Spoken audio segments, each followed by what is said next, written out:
listening to the Indie Echo Podcast, a showcase of independent music and the artists that create it.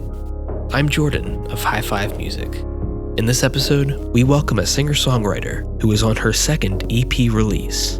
From Stratford, Ontario, it's Rachael Frankruyter. If we could read each other's minds, we wouldn't even have to try. Maybe I should ask what you're thinking when you're quiet. We have no clue where this will lead us, and I know it's early. These new beginnings tend to be so fragile. You're the first Canuck to be on the show, so Wonderful. congratulations. Thank you. Thanks for having me. It's funny because as an American, Canadians, you'll hear them and they'll sound American until it slips out. Mm-hmm. Yes, yeah. Yeah, and my friends, it's kind of funny, even just coming from different areas sometimes, all of my friends, for whatever reason, think my voice can sometimes have more Canadian inflections to it. So it's kind of the running joke, but... Mm-hmm. And you've been there your whole life, or you moved around? Or? Yes, yeah, I've been here. I'm in Ontario, and I'm off at university right now, but I'm just a city away, so I've still been in Ontario my whole life. Okay. Yeah. Is it cold all the time? Cold most of the time. I find our summers warm, but maybe they're not as warm to other people. but yeah, just cold in the winter and the fall. But I actually started as a classical singer. I started taking classical singing lessons when I was 7 years old. So it kind of started, I obviously liked the pop kind of music growing up and that sort of thing, but I really grew this love for classical music when I was younger.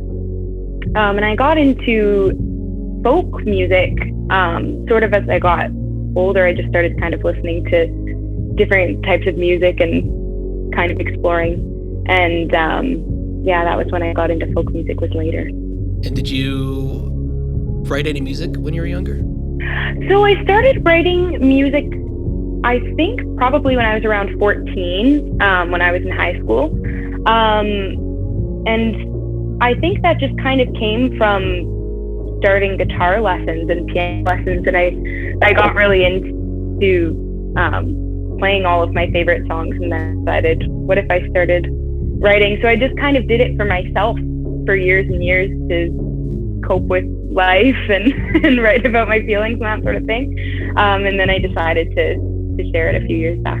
So you're classically trained, I guess? Yes, yeah, classical singing. So I'm going to university right now for opera, and then I do the folk singing, songwriting as well. So.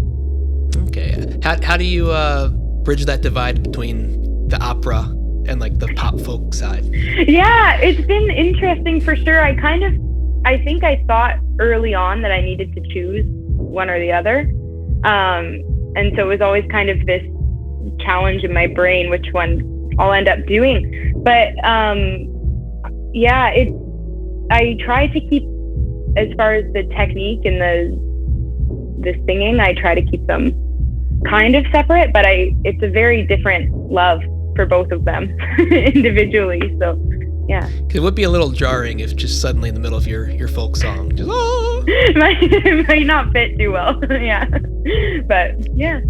You had a 2019 EP, mm-hmm. and then you have your new one, which just came out this year, called For Today. Mm-hmm. And what did you learn between releases? How is this new one different than your last one?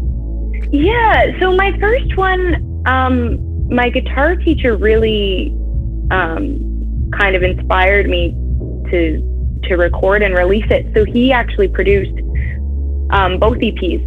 But the first one, it was definitely more of a fun kind of experiment for me to record and release music and see if people liked it. And then I went off to school and things got busy and I didn't do too much with it.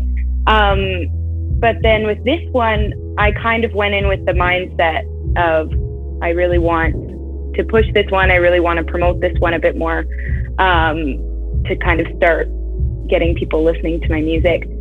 So that was very interesting for sure. I felt like I learned a lot about the marketing that goes into it and the promoting that goes into it that I didn't do with my first EP. And as far as writing, I definitely felt more confident in my writing as well. The first one, I kind of just picked. I was very careful with the songs I picked as well, and what I had to say in each of them. I was like, should I be saying this like to everybody? And I was a lot more careful as far as the lyrics as well. But with this one, I felt a little more confident to just share my life. So. You're like, they'll deal with it. Yeah. I was like, well, they'll hear what I have to say. Yeah.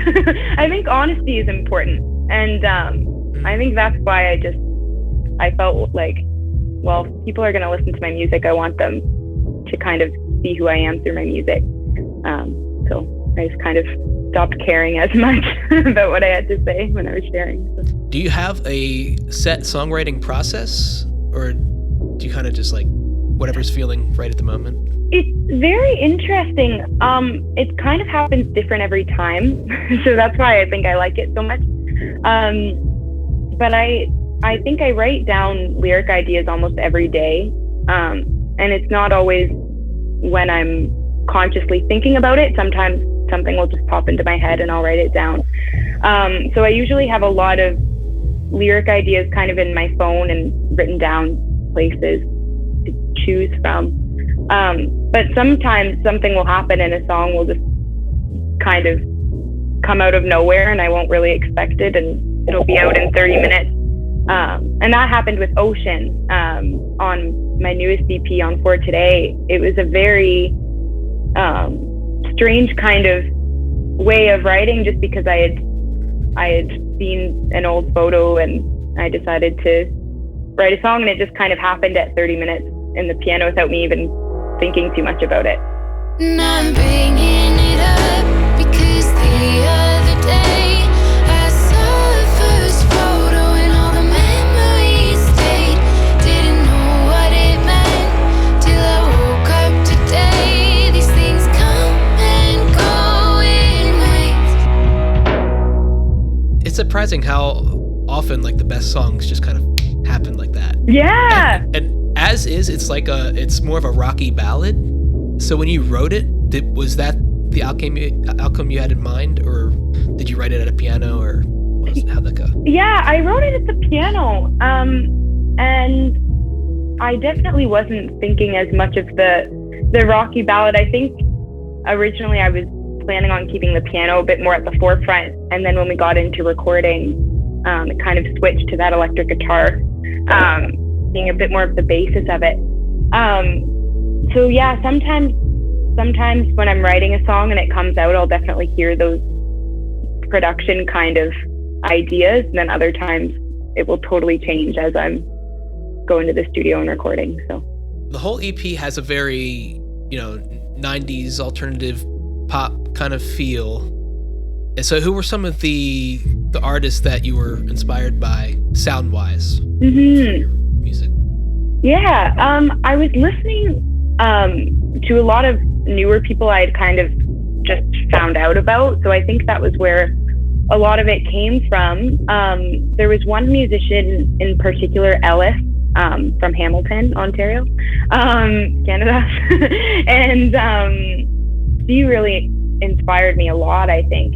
And Soccer Mommy and Claro, I was listening to a lot of them when I was writing and recording this one. So all of my songs are written about certain experiences in my life. The only one that wasn't entirely based on my life was Fragile. It was written a lot during the first lockdown here. We've had a few lockdowns now, so the first one a year ago. And I was really kind of able to look at my life not from my own perspective. I was kind of able to see it from the outside.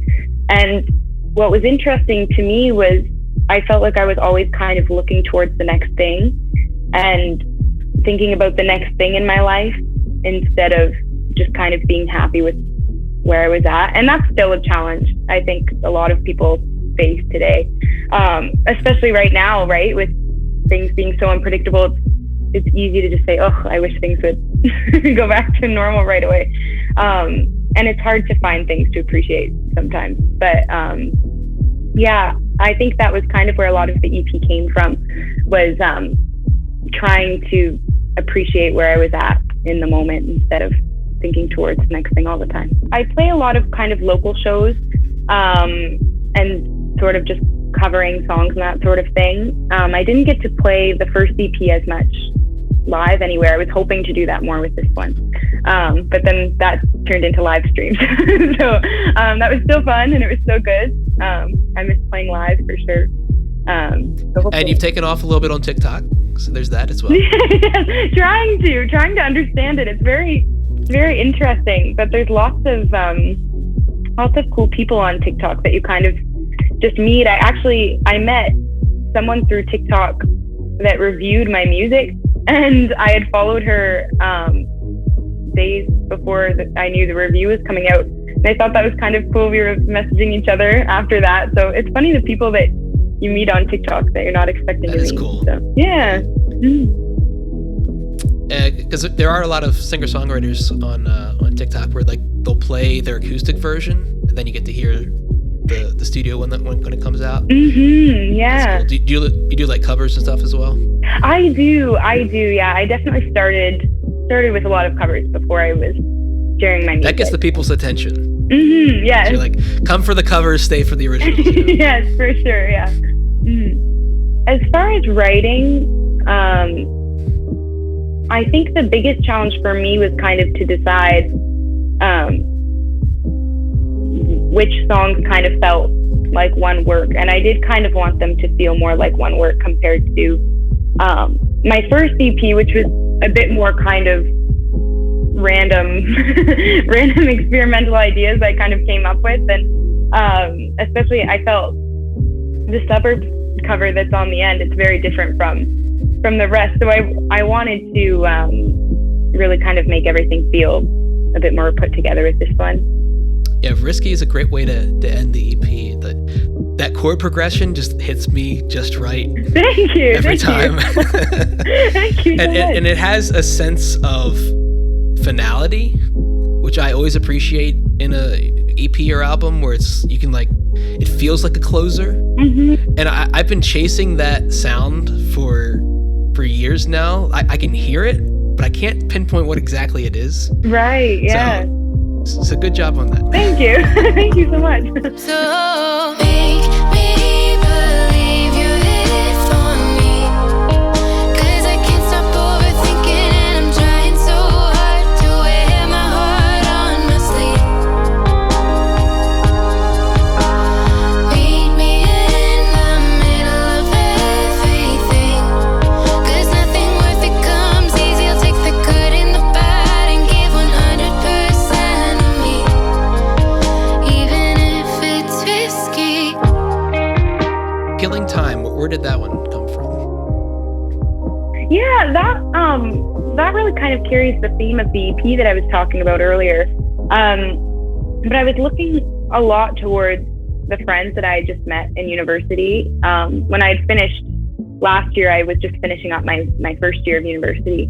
And I thought the whole idea was very interesting, that all of these people are kind of pooled together at a school, and they're all kind of there because they're thinking about the next thing that's happening in their life. And I'd met all of these wonderful, wonderful people. And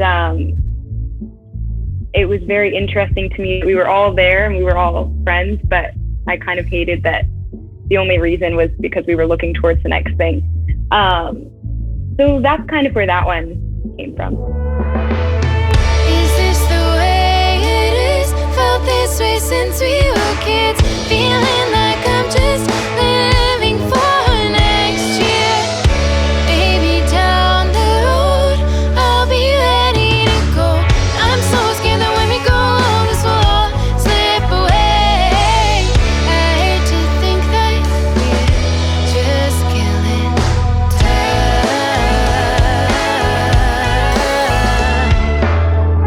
Kind of like just an existential look at university life. Yeah, a little bit, yeah. When you can break pretty much anything down like that. Yes, So. you can, and then it gets pretty bad. So I try not to do that too much. Would you have interest in writing for other people? I thought about that, and I've been thinking about that a lot recently. And I think it is something I would like to do, and I would like to look into, because I know as far as what I want to do for the rest of my life, it'll be music in some sort of capacity. But I think it would be really interesting to be able to do as many things as I can. So I think that's something that I would definitely like to do down the line at some point, for sure. Now, what opportunities has opera brought you? Yeah, so that was my first, my family's not musical at all. So that was my first kind of introduction to music in my life, which was very interesting. And I've really grown to appreciate the technique behind it. I find that sometimes even more interesting than the emotion and the feeling sometimes behind the classical music. So yeah, it's been really wonderful. And I've done it since I was 7. So I've kind of done a lot of local competitions here and there with it and that sort of thing. So yeah, it's a very different world from the folk and singer-songwriter music. But yeah, I really liked it. So.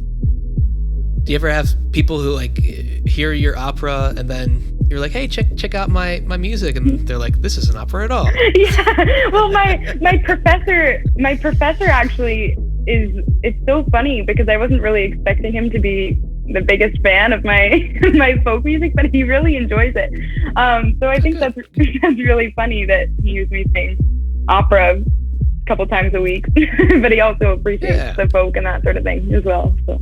So what would you consider, whether in your singer-songwriter realm or your opera realm, to be your like career highlights so far? So I was doing these COVID covers about a year ago with some of my friends, and we were all recording remotely and then putting them together and posting them on Instagram.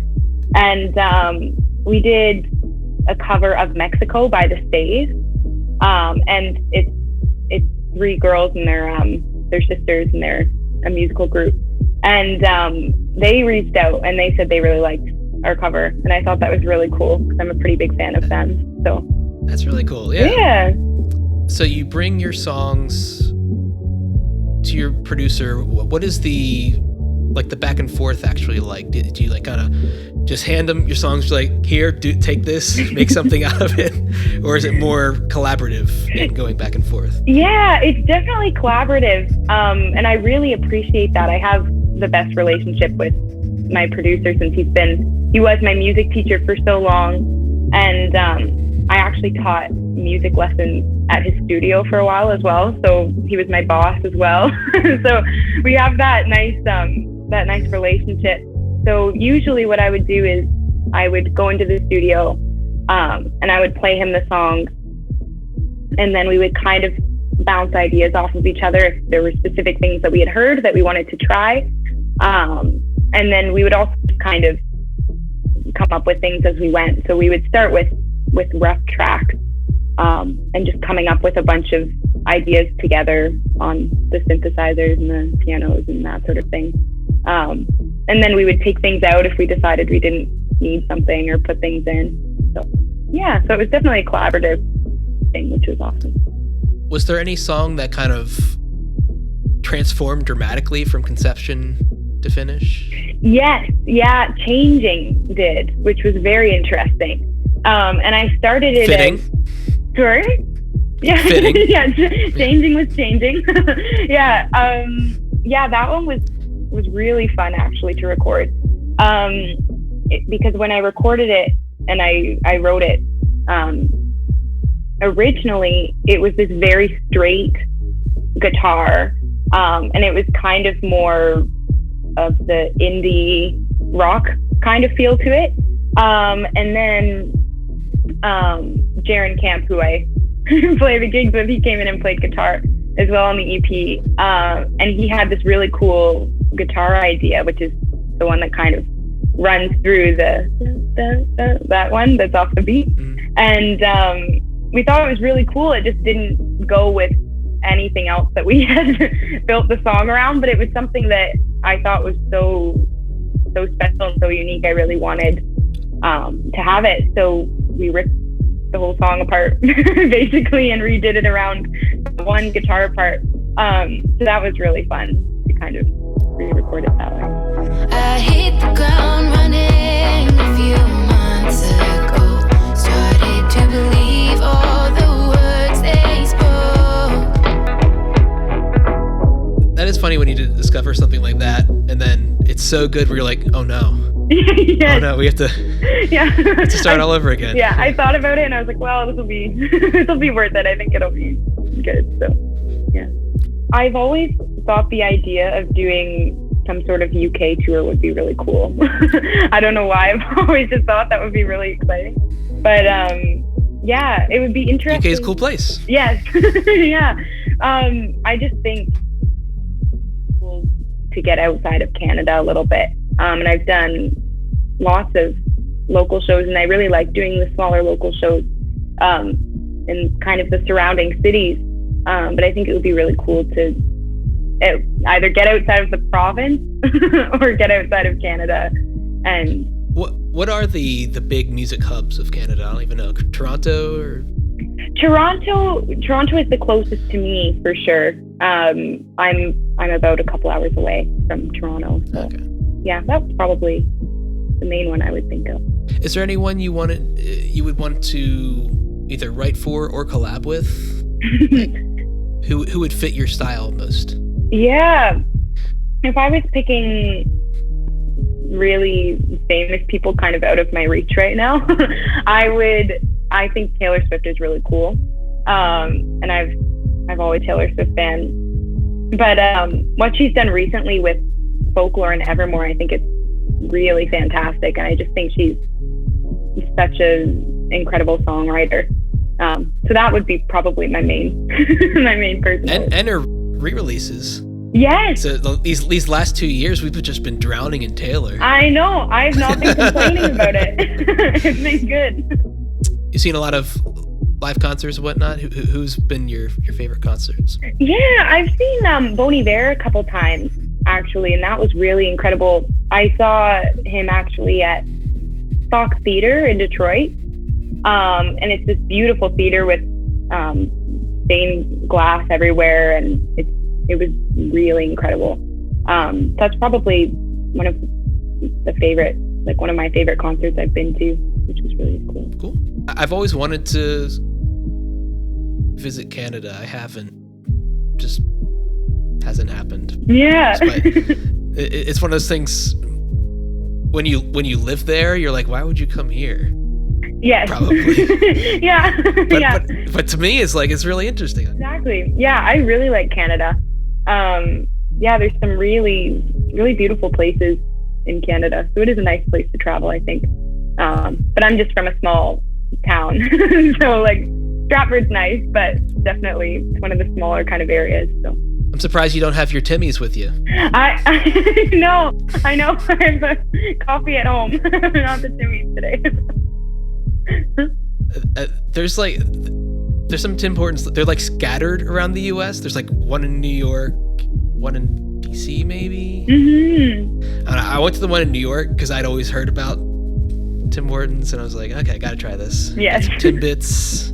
Yeah. The coffee was very good. Yeah. Yeah, it's your standard. I'm not the biggest Tim Hortons fan. It's a good standard coffee place. I feel like I have good memories growing up though, walking to Tim Hortons with my parents. So right now, are you writing for anything in particular, like a next EP, or are you just kind of just collecting songs as you go?